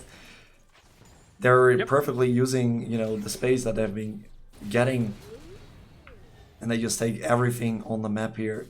You leave these champions alone for too long on the side lane, and they will just eat away your towers, all your cash, and you know, suddenly they're super rich and they get all the items they want, and they just become too strong. They're just stealing not even your towers, but like your house, your wife, the dog, Yeah, and everything exactly. that you hold dear to your heart, man. But that's what I meant. Like, even though you got a good play in mid lane, the top lane situation was a disaster. You know, that's literally what I meant. Because, you know, Warlix, you're kind of a smart guy. And yeah, can we just ignore this? Will anything remotely interesting happen out of this one? Well, iCamper will die, so that happened there. But now, please get me out. We'll teleport right in there. So, the absolute master of the Grand Arms in the top lane will just jump in, get a double kill. Yeah, with the flash, with the wish, nobody except for iCamper shall really die here. Can Hanu Wilson be kept alive? Nope. He will instantly make me eat my words. But yeah, Warlix, what I wanted to talk about. You said the 1-3-1 looks really, really scary, you know? Having Yasuo and Jax as split pusher, really, really scary. And that is exactly what is happening right now. Yeah, there's just no way to deal with it. And the worst part is, if you have a skirmish like we just saw, you know, as long as the ambulance is alive, you know, Sani, that is, just to clarify, there's just no way you're gonna win it, because there's a freaking 4-1-6 Yasuo on your face that is just getting permanently healed by Soraka. There's just nothing you can do about it. They can just tower dive you for all they care. They will just absolutely slaughter you, and you're just gonna have to accept it. And that is just the tough reality that Critix are currently facing. And yeah, you know, something, stop the bleeding, I guess. I mean... yeah, something, we have a game on our hands, yeah. I guess. Yeah, no, we actually don't. All we have on our hands is a 8k gold lead at this point, you know. Maybe you can bring it back a little bit with killing Soap here. Beautiful sidesteps by him. Nothing will even connect. Nothing at all. And he just walks like it's the ambulance has arrived. Yep. The team is here, the Avengers assembled. Pop Blossom will be huge, but man, I don't even know if you want to hook Soap into your face here if you are Amani. this is madness. And honestly, one detail though, Corki was kept in check all the time here. You know, they made sure that he can not really join the fight, and that is really important actually. Yeah, it is the only bit of hope left here on the side of Critix. The Corki, I mean, he's still looking to complete his second item here, and I feel like he's missing out on a bit of extra damage here. Only the Trinity Force is really not gonna cut it this deep into the game. 20 minutes in here. Yeah, likely a tough one. Okay, time to go in there and make it true to be a Yasuo and just jump in and die. I think that last breath was, yeah, not a smart last breath, but does it matter at this point? Yeah, I feel like that was just kind of, you know, the symptoms of having too much fun and you're not really thinking anymore, and you're like, team? And it turns out they're all recalling and resetting like, you know, you're supposed to be doing. So yeah, you know, a little overextension right there. Combined with the Herald, they're at least gonna be able to secure a little bit more. Okay, never mind, they're gonna get slaughtered here probably. Oh, Okay, Sunny is hold dropping down here. This could be the one fight that you're looking for. Will it be the one fight that you're looking for? Soap dropping kind of low. The Glacial Prison goes wide. Soap just jumps in and stuns everybody, but he still drops lower and lower. He will heal back up, but it will not be enough heal here. And that means the shutdown goes into the hands of Valhalla. Okay, there the Cocoon missing. Just as close as it looked here. Now flashing forward. Please get me out. He wants the revenge. He will get the kill here. And even the objective bounties are falling off soon, by the way. Yeah, Hi. we have entered the phase of the game where Pandaric is so far ahead. They do a, you know, a little bit of happy gaming. And yeah, now they have to be careful again. We have been through this last game as well. And yesterday, 8 games as well. Or 6 games, I guess, because we casted 2 from the second team. But yeah, now they will be putting on their serious pants again. After they do a little bit of, you know, a little oopsie daisies here. Yeah, a little bit of oopsie daisies here and there, exactly. They'll be getting right back into it. We can see the Yasuo on the top, the Jax on the bottom side. Ready to fulfill their split pushing duties here. As they're kind of waiting, you know, the Baron is up here, but they don't just want to start it off right now. Why not? I want to start it off right now. Yeah, I mean, they could, I guess. Because, you know, they would rather wait for Soap to solo kill Munin, probably. Oh, well, that is not a big surprise. Yeah, Munin has to flash away, and so with the movement speed, he might as well just flash forward if he wants to. Does not even need the flash, by the way. Yeah, I mean, Jax on 2.5 items, Renekton on 2 items, no question. Renekton has no chance at this point of the game. Yeah, now you're faced with an impossible task. You stop the Baron or you stop the Jax, and they're going for the Jax here. And yeah, sure, Soap dies here, but who gives a damn? You're getting the purple worm buff here. And that is all you really cared about here. You already got, you know, the solo kill. You almost got the inhib tower. And you get the big purple worm here, the buff, the 1500 gold. More than worth it for Pandaric. As they've, you know, put Critix in an impossible choice, basically. And, you know, even if they went to contest the Baron, I don't think they really could have done anything about it. So I guess they made the right choice there. At least get the kill, stop the bleeding in the bot side of the map, but it's gonna get more difficult here. Please get me out here. Maybe getting caught here a little too far forward. Unless his teammates can save him out there, or he's just gonna go madman mode and he gets a solo kill. It is definitely happening right here, as Please Get Me Out just goes for the 1 versus 4 as Hanu helps him out as well. What the actual am I witnessing? But oh well, no questions asked this time. It looks like, I mean, it is a best of 5, you always have 1 more game to adapt, but how do we even adapt at this point? It just looks like an impossible mountain to climb. Please Get Me Out looks vulnerable, and then Senny is like, yo, have you ever heard about our Lord and Savior pressing W a few times? And he is basically all healthy back again, will get hooked in there, so it's not the one you want to hook. The clone almost dying. Getting away there, Forks, making the clone tank a lot, and no clone up. Well, Hanubusen could have just taken the kill quickly, or take it slow and get the kill anyways, together with his favorite friends, the volatile spider Ling. And now, honestly, this looks once more like an impossible fight. Beautiful double tornado there. Hanubusen in the Zhonya's will maybe finally die, but nope, Senny is just healing everybody, and yeah, playing against this comp from behind. I will say it, it's impossible. You cannot win from behind against the Soraka, because if you cannot get her, then she will just heal up everybody. Yep, you have anti-heal, but she doesn't care. I mean, we literally witnessed at the start a Yasuo going in 1v4 and getting 2 kills there. Because there's always a Soraka ult waiting for you if you need it, and you have 3 items completed, so you kinda do a lot of damage, you know. It is quite disgusting, and yeah, I mean, you're 10k gold behind right now, there's 3 dragons secure, they have the Baron buff. What does Pandaric not have? They can just walk into the base right now and end it if they want to. They're gonna play it cleanly though, they're gonna go for the reset, they're gonna do the thing where you know, you go back to the base, you buy some items, spend your cash, you know, play the game correctly before you start throwing, and they will just be grouping up here, looking to end it before, you know, any sort of comeback could ever happen. As they're gonna focus their attention to the bot side of the map, where the last remaining inhibitor tower is standing. That way they can get the 6 super minions pushing into the base at all times here. Oh, the hook connecting now, that could be something. Might be huge. The flash will just save. Please get me out from that one. Hanubusen can get out of there.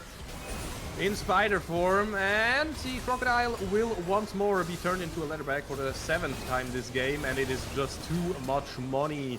It is too big of a difference, Corky. The positioning and everything was good, but you are just behind 12k gold, all those dragons, all the Nashers, everything. There is no way in hell that you can get out of this one soap using the Grandmaster at arms once more to be an impossible force to deal with. Jumping in and out of there. Well, sadly, you cannot dodge the fountain laser anymore, Soap, but it doesn't matter, even if you are 12 years late. This is the 2-0 for Pandaric. And they still have the serious pants on. I can tell you that much. Is looking damn good for Pandaric at the moment. That's for sure. Can we get in a quick Soraka healing checkup? Let me check. Healing done. Where is it? 26k healing from the Soraka that game. You know, because why not? And that is considering there was anti-heal on the enemy team as well.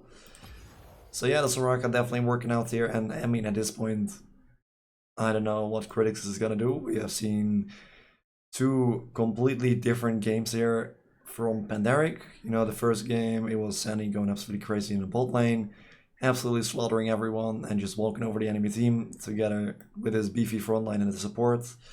And now they're going for the 2 split pushers. You know, bot lane is struggling a little bit more, but you know, Soap and Hanu had an absolutely incredible game there, and there's just nothing you can do when there is 2 enchanters just permanently healing them. So yeah, what is the solution gonna be? It's gonna be quite difficult, but hopefully Critix can figure it out, and we'll be right back with you after the break.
Are you ready for what might be the final game of today? Or what might be just the third of 5 to come?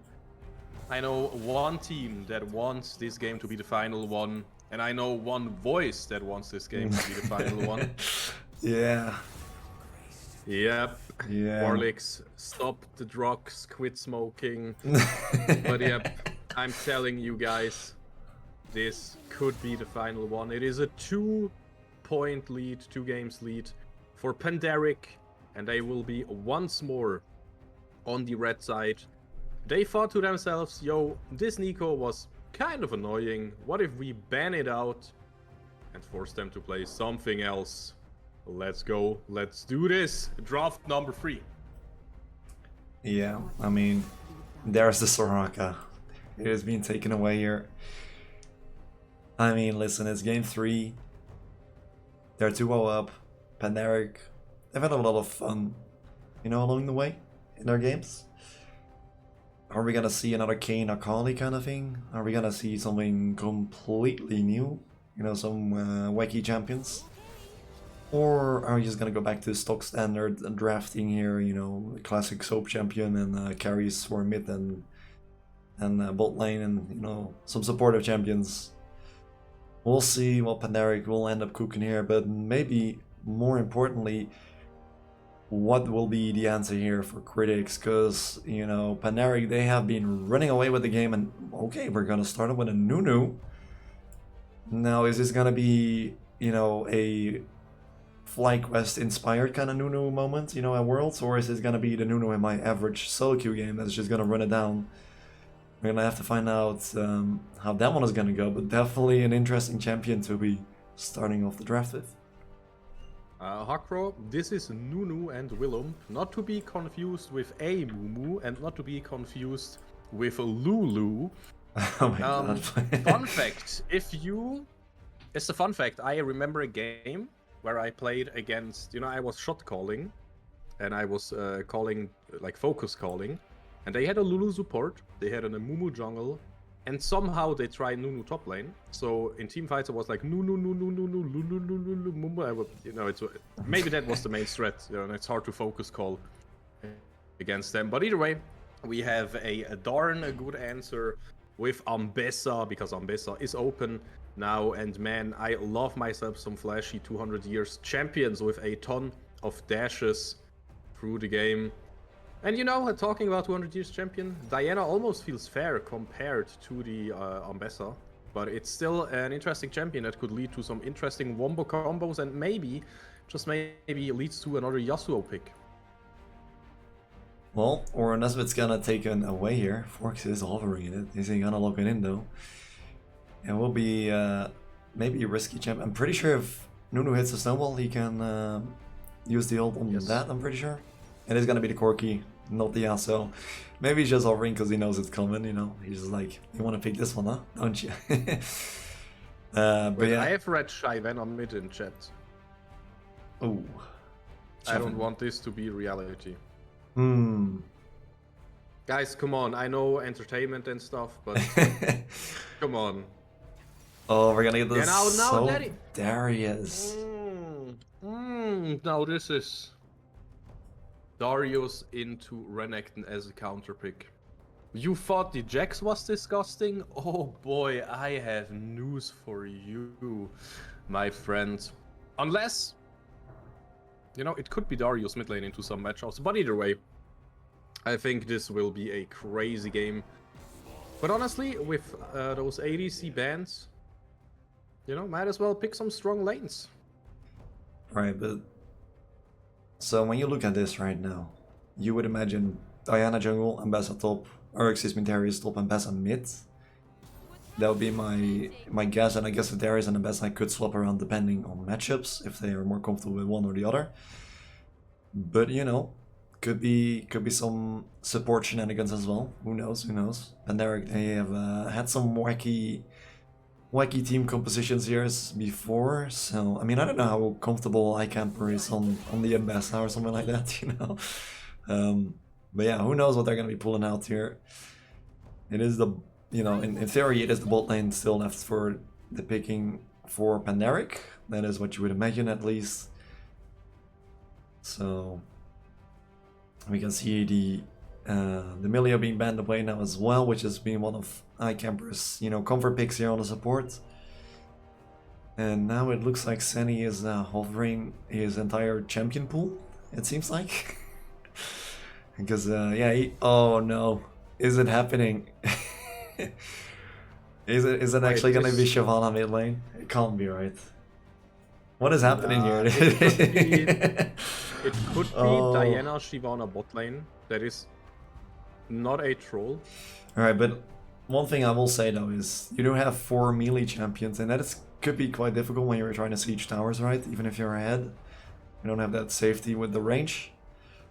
But, you know, maybe Pandaric is just gonna brawl and get so far ahead they will just tower dive you. That would not surprise me with what we have seen so far this series. But, you know, at this point... Ooh! Wait, this is genius. Yeah, the Renata, I like it. It is very nice. Yeah, but also the Casio. Both are genius. There we go, it is locked in here. Like, okay, just talking about it thematically. Okay, hold up, wait, I will meditate until the final pick has been picked. Because right now we're just getting baited. I will meditate. What is your prediction? Yeah, I don't even know. I don't care. Okay. Lock it in. Okay. All right. Should I just go, or do you have anything you want to say in the next 5 minutes? There's nothing that I can make sense of right now, so you do your thing. Okay. Hold your thoughts. Now, on one side, Ambessa bot lane is something that has been played and is mobile enough, and if you add a either speed up champion or a CC enemy really hard champion or even a hook champion, and would you look at it, Nautilus is kind of everything at this point, you know, has a ton of slows, has a hook, has a ton of CC. Ambessa can work. Also, Nautilus with the depth charge will make sure that Ambessa will hit her ult, you know, the public execution. So TLDR, that lane can work really well in a vacuum in itself. Now Shyvana mid lane, that is more or less troll-y-ish, but it can poke out enemies if you're properly trading stancing with your Flame Breath, with your E. Now Diana jungle is just a solid jungle pick, you know, it will out-clear speed Nunu and Willump. And top lane Darius is just a counter pick into the Renekton that was available by picking Ambessa early, enemy team picking Renekton into it, and then getting the Darius handshake. Now, looking at the entire team comp itself, you can see that basically there are some synergies, even though it doesn't look like it, but Diana into Shyvana E ult, you know, like ulted and then E and stuff like that, it will hurt a ton. Also, Darius profits a lot from enemies being CC'd, especially if he runs with the ghosts and other stuff. And now, but honestly, we have to look at the genius in the draft as well. I think the last 2 picks have been amazing to adapt for all the stuff that we just talked about. Because Renata, with her handshake, with her bailout, with her hostile takeover, you know, that is really easy to hit if the enemies are all jumping into you, is a good pick. And then as well, you know, the Corki is a good DPS. Nunu and Willump fits really well into this entire thing because it has peel off the H's, you know, if you just have a good root, good snowball, even defensively, and of course the absolute zero. A lot of slowing or CCing directly tools. And then you have Casio with her miasma, you know, will make it impossible for Diana to get in or get out, will make it impossible for Shyvana to ult, will make it impossible, you know, for Ambessa to dash around. So as you can see, a lot of smart tools picked there by our opposition. Will it be enough? I don't think so, but I have to respect. Yeah, I have to respect all the tools that they got. I think it will just be too much. And I have played against comps like those. It's really hard because you don't really know who to focus. Because all those champions, you know, Shyvana, Diana, they will build a ton of AP, but they can also go Zonias at any moment. And even Ambessa, Darius, they're just too tanky with their bruiser items, you know. So I think you don't have enough constant damage here. Even though, in theory, with Casio and Corki, you picked great options into those. Like, okay, if this wasn't in a 2-0 manner, I would even give the advantage over to the Casio Corki draft. Not even capping. But you know, knowing the current mental momentum and everything, I think the Darius, Diana, Shyvana, Ambessa, Nautilus, they just have it. That was my analysis. Yeah, I mean, I'm gonna have to agree with what you said. I would say, you know, like you said, the Cassiopeia, the DPS is gonna be very useful. They have the tools to stop the engages from happening. But yeah, there's a lot of brawly champions on the other side here, and also to point back to earlier on what I said is, you know, you are playing 5 melee champions, so taking down those towers can be quite difficult. You don't have an AD carry that can just sit at a distance and, you know, fire away at a tower. You have to get close and personal. It makes it all the more difficult to take down those towers. So let's see if they can make it happen. We do have the tools on Critix here, but can they use it correctly? That is the question here that we're gonna have to get an answer to. And already on the level 1 we can see Critixx grouping up together here. Let's see what they're gonna be up to here. They're gonna spawn out the Shyvana mid lane. As expected, we're gonna have a little dance off, it seems like. 30 seconds until minions spawn. Guys, it is game number 3, and as I said in draft already, it might as well be the final game. And I think... Oh, this will be murder. Oh no, they're not giving the dance off here. They're gonna go for the battle here. They don't care about no dancing. That is BM. Oh man. Can you do that in CS? Hakro? Can you do that in CS? No, that's why League is the superior game. There. It's World Finals, no fun allowed. Yep. All I can hear is Willem's trumpet. Yeah.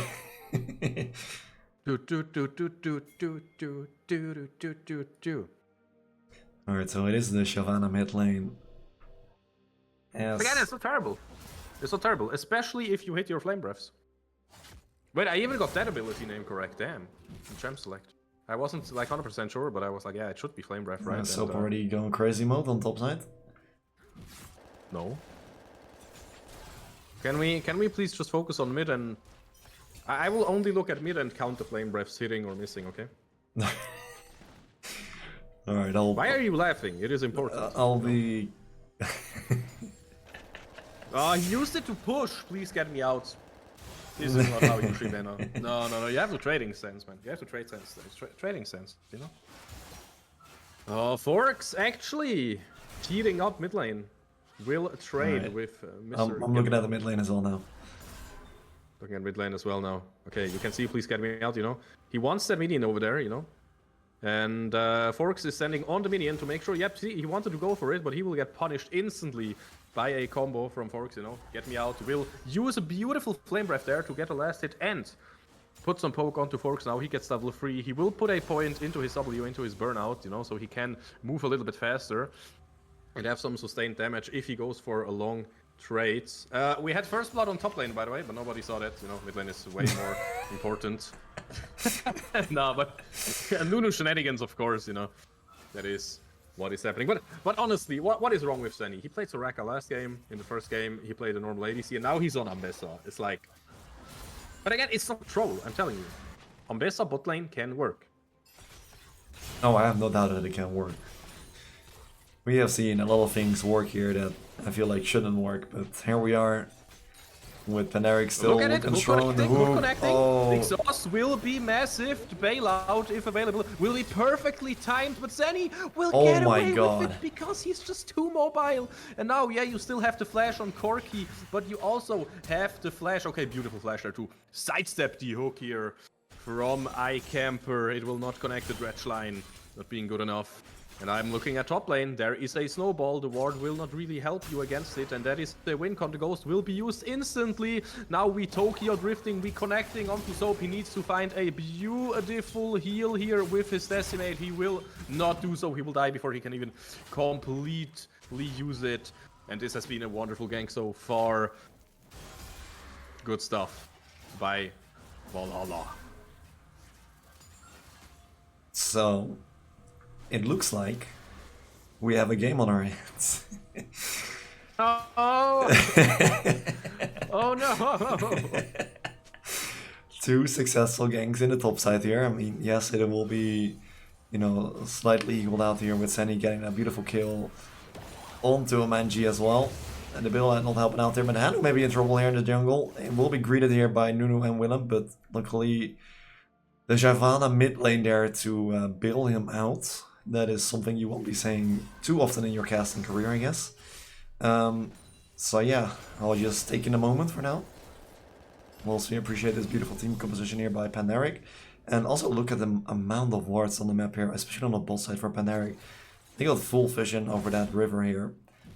No Nunu ganks allowed on the bot side, and for Soap, good luck, have fun. At least Camper is there to help him as well now.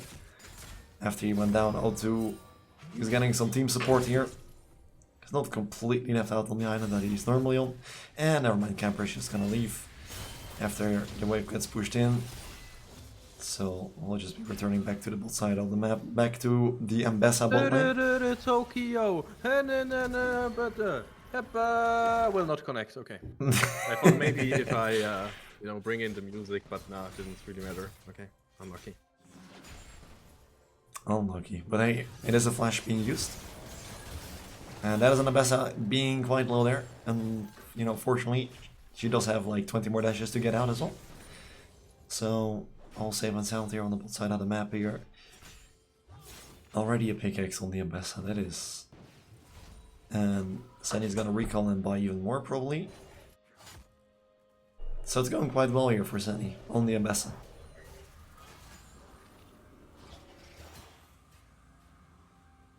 Can we go this level 6 Shyvana power? The Dragon's Descent is ready. And of course, Goasmos wants to get the objective. And please get me out. He still had no recall, by the way. Teleport is still up. No item on it. Okay, let's do the guessing game. I think he either goes like Shadow Flame into Robodons with Sork Boots, or he goes for Nashor's Tooth. It will be quite interesting to see which one he's going for in mid lane. Now Soap might be in trouble. Hanubulson is there to assist and to help. Munin will die to the turret and to the bleed, and it's a disaster. Striking our blue side team here. Hanubulson, it is only a matter of time when Amanji is dead. And this is not what you want to see. Yo, Warlicks, remember when you said we have a game? Yeah. We're right back to reality, to the usual. Where Pandaric is just having a little bit of fun along the way. But in the end, they'll end up dominating. As they have been in the entire time here. Please get me out using the ultimate here. Forks, you have to be careful with that. Shyvana does a lot of damage here. Are you gonna be able to get out there? The flash is used here. Oh, just 1 HP here on the Cassiopeia. 2 more seconds, 1 second. The snake That's has the escaped. Dragon's Descent. Dragon versus Snake. Yeah, that's not a really fair battle, is it? Oh, it is actually burn build. It is actually Faded Ashes. Okay, this could be a successful gank here because now suddenly it's Mini Gnar, Mini Shyvana, of course. Do we call it Zero Suit Shyvana? Like Zero Suit Samus or something? You know, we need a good name for it. Mini sounds wrong, you know, because she's just human-sized, but... Warlicks, be creative, you need to think of something.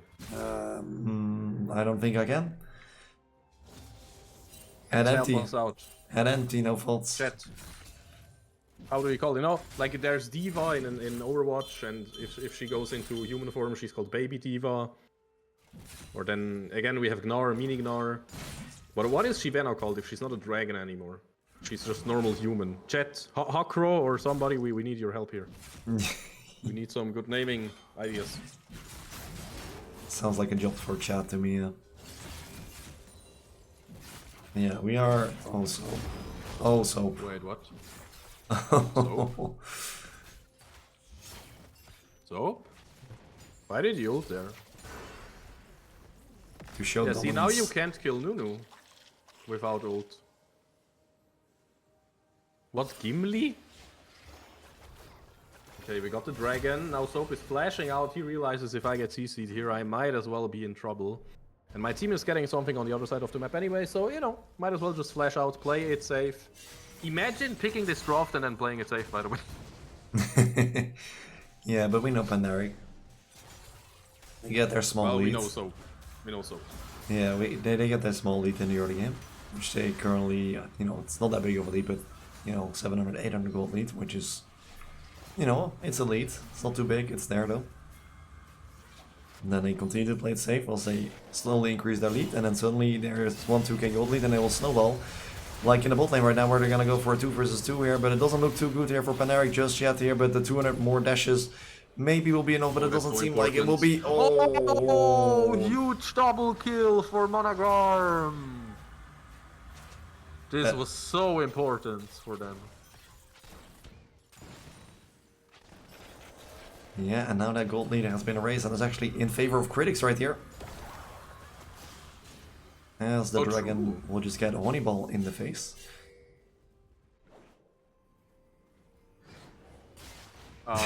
Camper. Yeah, he has no damage whatsoever. Yeah, but that's just, you know, supports being annoying. Just cancelling your recall. Because why not? Alright, but let's get back into the game though, because we are kind of losing our minds a little bit here. In his semi-serious draft here, but Slope might be in trouble here. Oh, is he though? Teleport is coming in. Again, he needs to make sure to heal off. Now the Absolute Zero will make quick work, and iCamper... Again, I just told you, my friend, you have no damage. So he will just fall to the double kill here. Moonin looking really good. Yo, Warlicks, we have a game on our... Yeah, please. Oh my god. I can't take it any longer. Yeah, but we might actually though.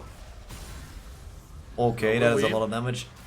You know, the thing is, basically, when you play Shyvana, all you really need to know is your FBPDD, which translates to Flame Breath per Dragon's Descent. And I think right now, Please Get Me Out has around 4 or 5 FBPDD. You know, that's the damage you have to calculate. Yeah, fair. Right? So smart. Also, what is happening on top lane? He had to flash out, but you know, meanwhile on bot lane, finally we have some damage on our hands now. Jumping in there, and yeah, Amanji not even going to survive for like a split second. Use the bailout on the Corki. I like to play there, but either way, it was not going to be enough. Yeah, I mean, turns out if you can't win the 2v2, you just make it a 3v2, and then it's a lot more favorable for you. As the double kill will be going over to the bot side of the map here for Pandaric. Oh, and that looks like a snake in trouble here. Oh, that dodge is beautiful. Did you see Soap? Did you zoom in on his face right there? Hmm? I could. Wait. I could if I'm good at this, which I'm not. Yeah, but I saw the smog on his face there. When he sidestepped, you know, he was basically having a big old grin on his face. And of course, you know, Team Valhalla, they're like, can't have that, buddy. We'll instantly explode him with the Nunu.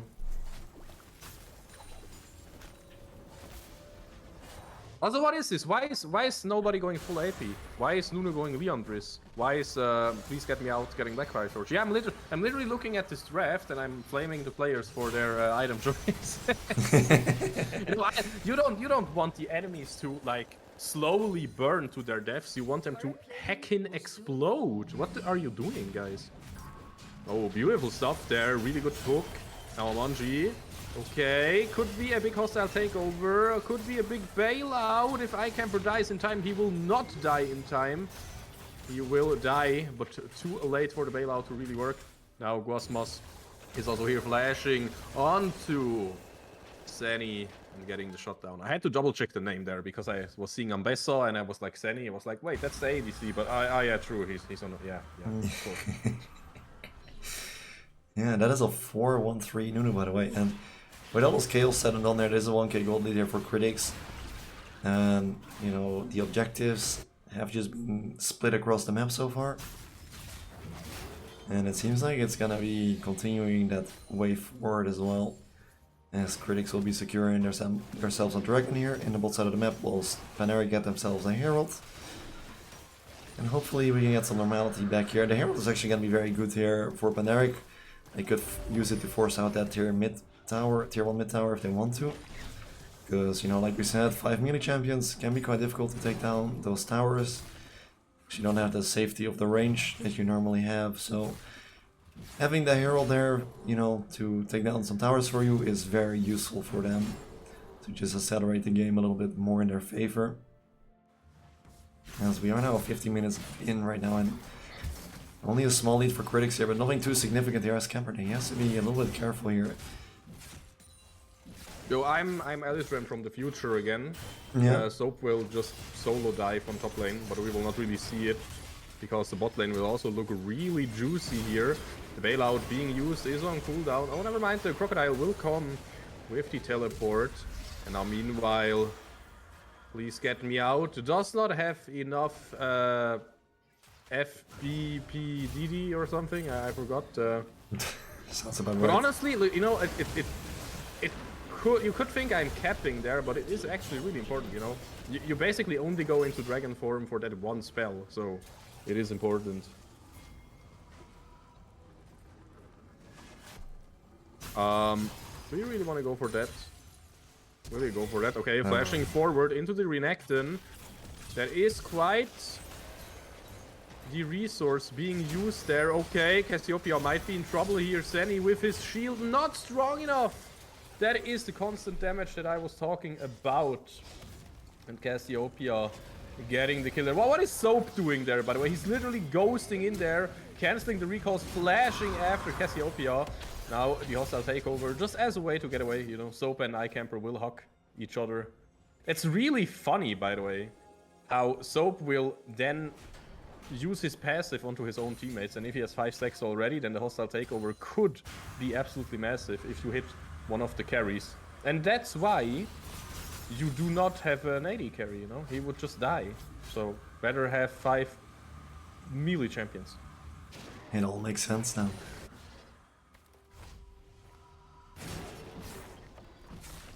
I don't even know what to makes sense. Yeah, I don't even know what to make of this game anymore. There's gonna be TP behind there, so maybe in trouble here in the 2 versus 1, as Managarm is also gonna come from the front end here. Will be sandwiched between 2 players and has to fight his way out here.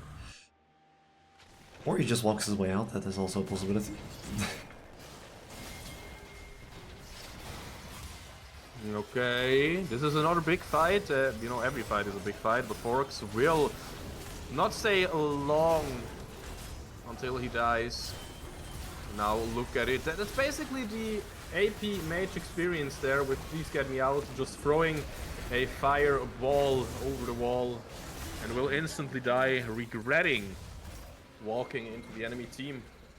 And yeah, like Pandaric is kinda losing it, question mark. They will probably get the mid lane turret because of all of that, and that's still a W in my book, but yeah, I'm not really sure who's winning here. I'm not even sure we're still playing League of Legends at this point. It's actually Tekken 7, you know, everybody is just, you know, hitting buttons, trying to hit combos, and Yeah. it's basically Mario Party at this point. Yeah, that sounds more about, that sounds about right, yeah. I mean, the goal at this point is basically, you know, it's a 1k gold lead here for Critix, but yeah, nothing too significant here. I mean, the Renekton and the Nunu are doing very well here. I mean, I guess so is the Corki, all having their shutdowns on their names. And, I mean, I don't know, Soap is still an absolute beast here. It is gonna be quite interesting. I do have a sound book in the mid lane. I don't know if you have the same, but it is really annoying. Yeah, that's why the cam will go somewhere else now and right back into mid lane, because Soap is getting ganked, will get a half his life chunked away. Wait, who is even... What is this? It's in top lane as well. I think it's from the Shyvana. No, in top lane it's just echoing. Yeah. No, it's definitely in mid lane. Yeah, but I think it's also on top lane. It's definitely one in mid lane. But okay, whatever. What is it? What is? Alright, the dragon is about to spawn, 5 seconds left there. We can see Critixx are ready to fight for it. They're controlling the vision around the top side jungle here, making sure there is only darkness here for Pandaric. So Pandaric, they set their eyes on the mid lane tower instead here. They don't really care about the dragon. They're gonna take their opportunity to finally take that tower here. It's gonna be a teleport here in response to stop this push here and fork someone in from behind here. It's a 2 versus 3, but they're not there to back it up as well. So Pandaric, they have to be careful, especially iCamper. Has to flash out of there. And in the meantime, the Nunu is just taking the dragon solo, because, you know, it's a Nunu. I mean, every jungler can do that, but Yeah, but... I don't even know if Nunu is faster or slower. Because for Nunu, it's all about, oh, hold up, wait a minute. Forks will just explode like snakes sometimes do. Yeah, for Gosmos, it's all about consumes per time, you know. The Baron is being started here by Pandaric. They had to pick on Forks here. That is the DPS here on the side of Critixx. Now on the gray screen, has to watch from a distance, but Camper may be going too far forward. They're being stunned down, being locked down, being taken down. Camper. No more ult for Amanji though for a moment. And, you know, we take this trade and just go into top lane. Maybe farm the ult once more. And then that's it. Wait, I can actually... No. I thought I knew where the sound bug is coming from, but I don't know. We'll never know. I wanna know. Detective Alistair on the job.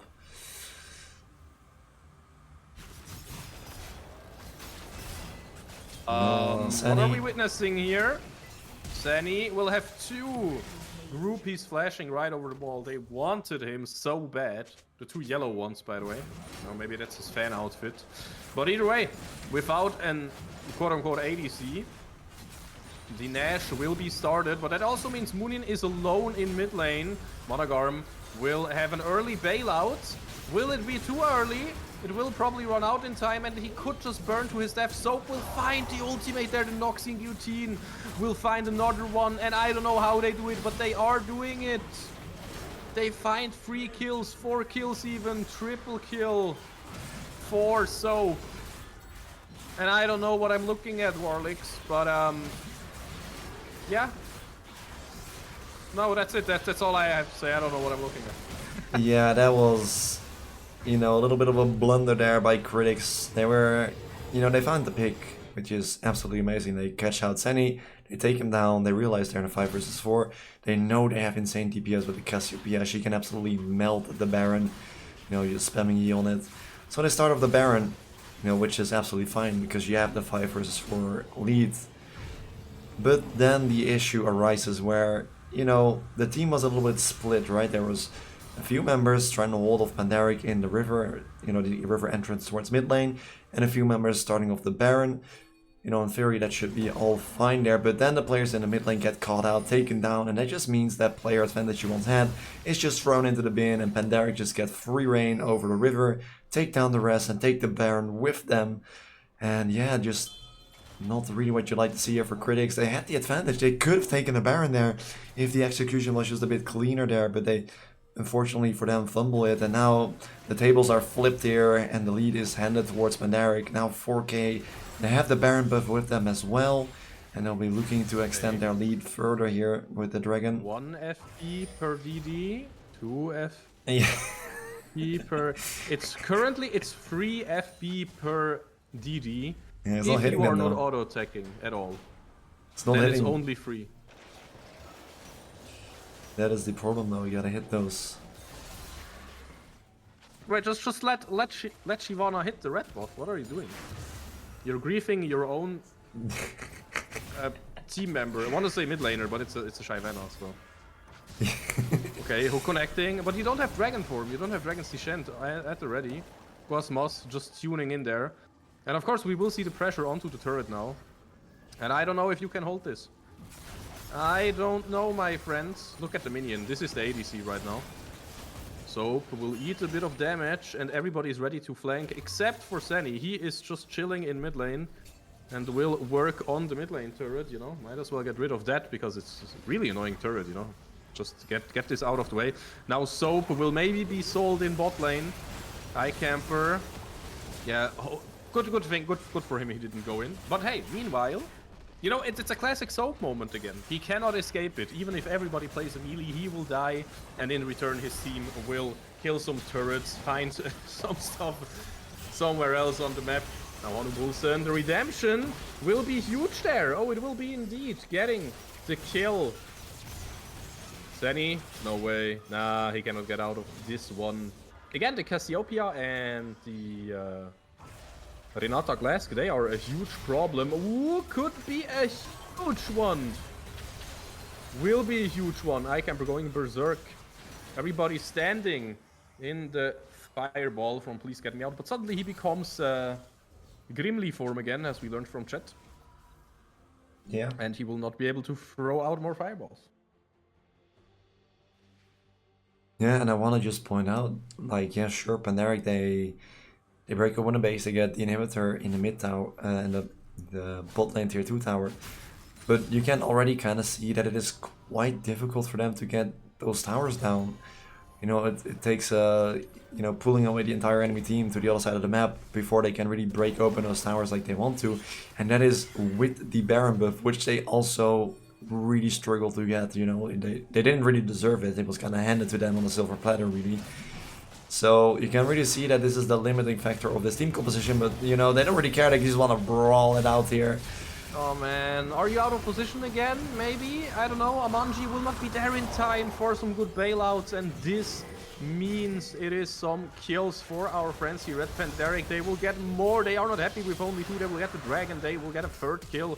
Hanbulsen flashing over the wall, getting exhausted, but no, not a single frick has been given here. Amanji will be knocked up. Icamper has no follow-up because, you know, the rest of the team is like, yo guys, I want to go grab dinner. I want this to be over, so might as well shove out mid lane. And, you know, the death timers, I don't know if they are low enough, because in 10 seconds we have another snowball rolling maniac on the Rift once again. But yeah, no, never mind. The GGs are being called, and this is it. This is a 3-0 from Pandaric. I am absolutely disgusted. That's all I'm gonna say. Oh my god. Good. I think that was the point. Yeah, I guess that was the point, and they definitely succeeded with that. Well, it's gonna be the 3-0, and Pandaric, they will be winning the Critix Wintercup here in dominant fashion, not losing a single game here throughout the entire tournament. And, I mean, outside of this last game, I think all of their games have been very clean and dominant. And, you know, this game was a little bit more back and forth, but in the end, they still close it out within 27 minutes, which is absolutely bonkers. With, you know, a semi-optimal draft as well, one could say. Yeah. Semi-optimal. Semi-optimal. Semi-optimal. Yeah, let's just keep it at semi-optimal. Yeah, they definitely had their fun along the tournament, that is for sure. You know, the Milio, Soraka, and now this. We had the Akali Kane yesterday as well. It has been a long ride. Yeah, I don't sound good, camper. I casted 7 hours yesterday, and how long? We've been going on 2 hours as well. It's been 9 hours of casting along the weekend, and my voice has given up along the way. But, you know, it has been a fun ride here. You know, the games have been very much entertaining, even though that some of them have been very dominant. It has been an absolute blast to watch them, to cast them alongside you as well, Alice Rim. Thank you very much for joining in on this journey. Hopefully you had some fun as well. And hopefully everyone in the chat enjoyed it as well, whether you are, you know, a League of Legends enjoyer, whether you're a player, or you're just here to, you know, enjoy some League of Legends along the way. I hope you enjoy it. And yeah, we have reached the end here, I would say. Yeah, man.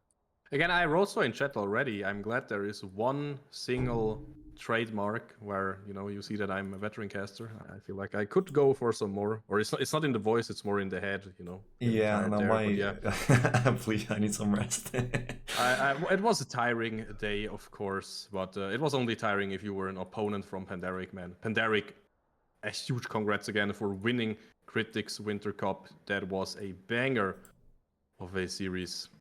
What a match. GG's to everyone. You know, I'm a write in chat here, in the Wintercup chat. GG's to everyone.